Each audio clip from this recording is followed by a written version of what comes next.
ఆప్ కి అదాలత్లో business tycoon విజయ మలయ గారి మీద ఆరోపణ, ఈయన బిజినెస్ కోసం రాజకీయాల్ని వాడటానికి ప్రయత్నిస్తున్నారు. విజయ్ గారు, ఇది నిజమా చెప్పండి? మీరు రాజకీయాల్లోకి రావడానికి కారణం ప్రభుత్వం, అధికారులు, మీరు రాజకీయ నాయకులతో విసిగిపోయి మీరే ఒక రాజకీయ నాయకుడిగా మారదాం అనుకున్నారా? నేను రాజ్యసభ మెంబర్గా ఉన్నప్పుడు ట్యాక్స్ ఇన్వెస్టిగేషన్ కూడా జరుగుతూనే ఉందిగా. మీరు రాజ్యసభ మెంబర్ అవడానికి ఎంత డబ్బు ఇచ్చారని అడుగుతున్నాను.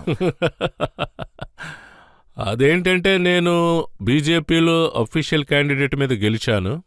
అది బీజేపీ మీద గనక మీరు చూస్తే కర్ణాటక హైకోర్టులో కేసు కూడా నమోదైంది, నేను ఎన్ఆర్ఐ అని. అందువల్ల నేను ఇన్ఎలిజిబుల్. కానీ ఆ కేసులో కూడా నేను గెలిచాను.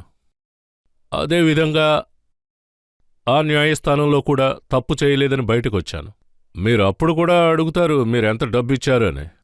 ఆ విషయం వరకు చూస్తే నా లాయర్ చాలా మంచివారు. మీరు ఒకరు మాత్రమే అంటే చూసారంటే 2003లో జనతా పార్టీలో జాయిన్ అయిన వెంటనే ఆ పార్టీలో వర్కింగ్ ప్రెసిడెంట్ అయిపోయారు. మీరు వర్కర్గా లేరు, డైరెక్ట్గా వర్కింగ్ ప్రెసిడెంట్ అయిపోయారు. నేను హెగ్డే గారి శిష్యుణ్ణి. ఆయన చెప్పడం వల్లే నేను ముందు జేడీఏలో చేరాను. సో ఆ పార్టీ జేడీలో నేను వైస్ ప్రెసిడెంట్ అయ్యాను.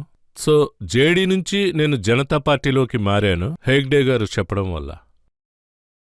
హెగ్డే సార్ ఆలోచన ఏంటంటే జనతా పార్టీ సింబల్ తీసుకుని కర్ణాటక రాజకీయాల్లో పోటీ ప్రజలకి చేయాలని. చెప్పండి, మీ పార్టీ వచ్చిందంటే 148 సీట్స్లో పోటీ చేశారు, అన్నిట్లోనూ ఓడిపోయారు. ఓడిపోయా. దాని ఒక్క గురించి సీట్ అయినా గెలిచి ఉండొచ్చు కదా. 1000 ఓట్ల తేడాలో, కనీసం 1000 ఓట్ల తేడాతో 20 మంది క్యాండిడేట్స్ ఓడిపోయారు.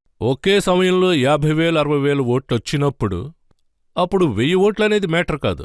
కానీ అంతకంటే ముఖ్యంగా ఒక విషయం గుర్తుపెట్టుకోండి, జనతా పార్టీ నుంచి కర్ణాటకలో మొత్తం 4% ఓటు లభించింది.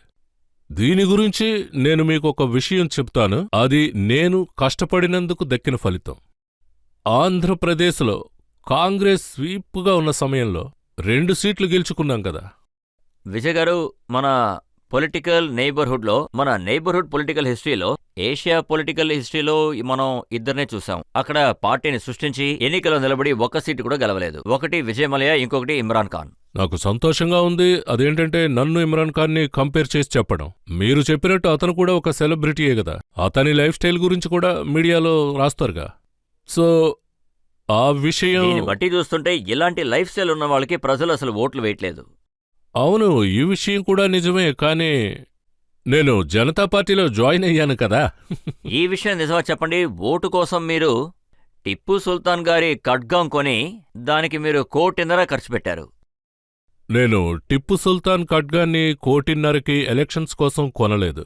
తరువాత నా సొంత ఖర్చుతో, అది 10 కోట్ల రూపాయలతో టిప్పు సుల్తాన్ యొక్క ఎన్నో వస్తువులని నేను లండన్లో కొన్నాను.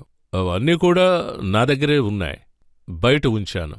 నా ఆలోచన ఏంటంటే బెంగళూరులో టిప్పు సుల్తాన్ మ్యూజియం పెట్టాలని. ప్రభుత్వం నుంచి దానికి సంబంధించిన పర్మిషన్ గనక వస్తే అప్పుడు నేను ఆ వస్తువుల్ని ఇండియాకి తీసుకొస్తా. ఎందుకంటే ఆ ఖడ్గం కోసం ఎన్నో కాంట్రవర్సీలు జరిగాయి. ఇంకా కష్టం విషయానికొస్తే వాళ్ళు నన్ను చాలా కష్టపెట్టారు. 7 నెలల పాటు మీరా ఖడ్గం కొన్న విషయాన్ని ఎవ్వరికీ చెప్పలేదు. లోక్సభ ఎన్నికల సమయంలోనే మీరు ఆ విషయం చెప్పారు. అదేం కాదు, ఇది చాలా తప్పుడు మెసేజ్. అది మాత్రమే కాకుండా ఎలక్షన్ల కోసమే నేను దాన్ని కొన్నానని అందరూ అన్నారు. దాని గురించి నేనెందుకు అంత ఖర్చు పెడతాను, అన్నెందుకు కొంటాను చెప్పండి మీరు. ఇప్పుడు నా దగ్గర టిప్పు సుల్తాన్కు సంబంధించి ఎన్నో వస్తువులున్నాయి. అదొక గ్రేట్ హిస్టారికల్ వాల్యూ. ఆ వస్తువులన్నిటినీ కలిపి ఒక మ్యూజియం, హిస్టారికల్ మ్యూజియంని క్రియేట్ చేయొచ్చు కదా. కానీ మీరు వెళ్ళి ఓటు కూడా అడగచ్చు, ఇలా చూడండి టిప్పు సుల్తాన్ గారి వస్తువులన్నీ నా దగ్గరే ఉన్నాయని. లేదు, నేను టిప్పు సుల్తాన్ యొక్క ఖడ్గం ఇంకా మొత్తం వస్తువులన్నీ పెట్టుకుని నేను ఎలక్షన్లో పోటీ చేయలేదు. నేనేమంటానంటే ఇప్పుడు ఆప్కి అదాలత్కి వచ్చాను కదా, నాకు ఓట్లు వేయండి అని అడుగుతాను. చూడండి, ప్రజల్ని తాగమ్మని ఎంకరేజ్ చేసే మొట్టమొదటి పొలిటీషియన్ మీరే.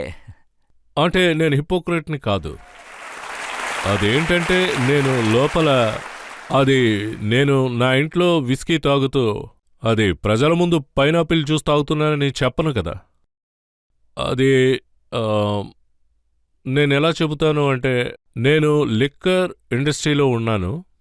ఒక్కో సంవత్సరం 25 కోట్లు స్టేట్ గవర్నమెంట్కి నేను ట్యాక్స్ కట్టాను. అది స్టేట్ గవర్నమెంట్ చూసి నేనే వాళ్ళని అడగాలి, ఈ డబ్బుతో మీరు ప్రజలకు అసలేం చేస్తున్నారు అని. మీ పార్టీ స్లోగన్ ఏమని ఉండాలంటే తాగండి ఎంజాయ్ చేయండి అని ఉండాలి.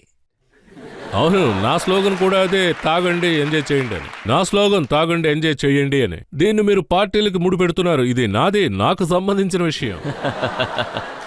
అయితే మీరు లిక్కర్ సర్వ్ చేయాలనుకుంటున్నారా? అవును, ఖచ్చితంగా. అందువల్లే నా ఎపిక్స్ అన్ని, అవి ఎపిక్స్, అవంటే రిలీజియస్ ఎపిక్స్ 100 years పాతది. ఆ చరిత్ర మీరు చూశారంటే అందులో ఉన్న సోమబాణం అది నాన్ ఆల్కహాల్ కాదు. సోమబాణం అనేది ఆల్కహాల్. అది మన ఇండియా కళాచారంలో ఒక భాగంగా ఉంది.